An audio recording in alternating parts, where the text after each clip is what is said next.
हो रोज मेरे गली में इस टाइम झाड़ते हो, मुझे सीटी बजा के क्यों लाइन मारते हो। कोई और है मेरा पर पहुँचना नोखा दो,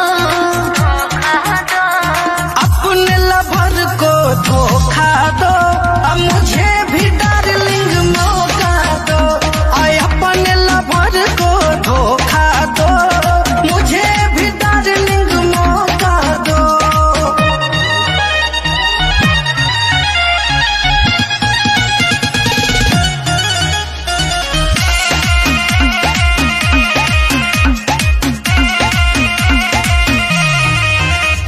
खर्चा मेरा उठाओगे क्या, शॉपिंग डिनर कराओगे क्या, बोलो कर लोगे। भूल जई भूल भरवा के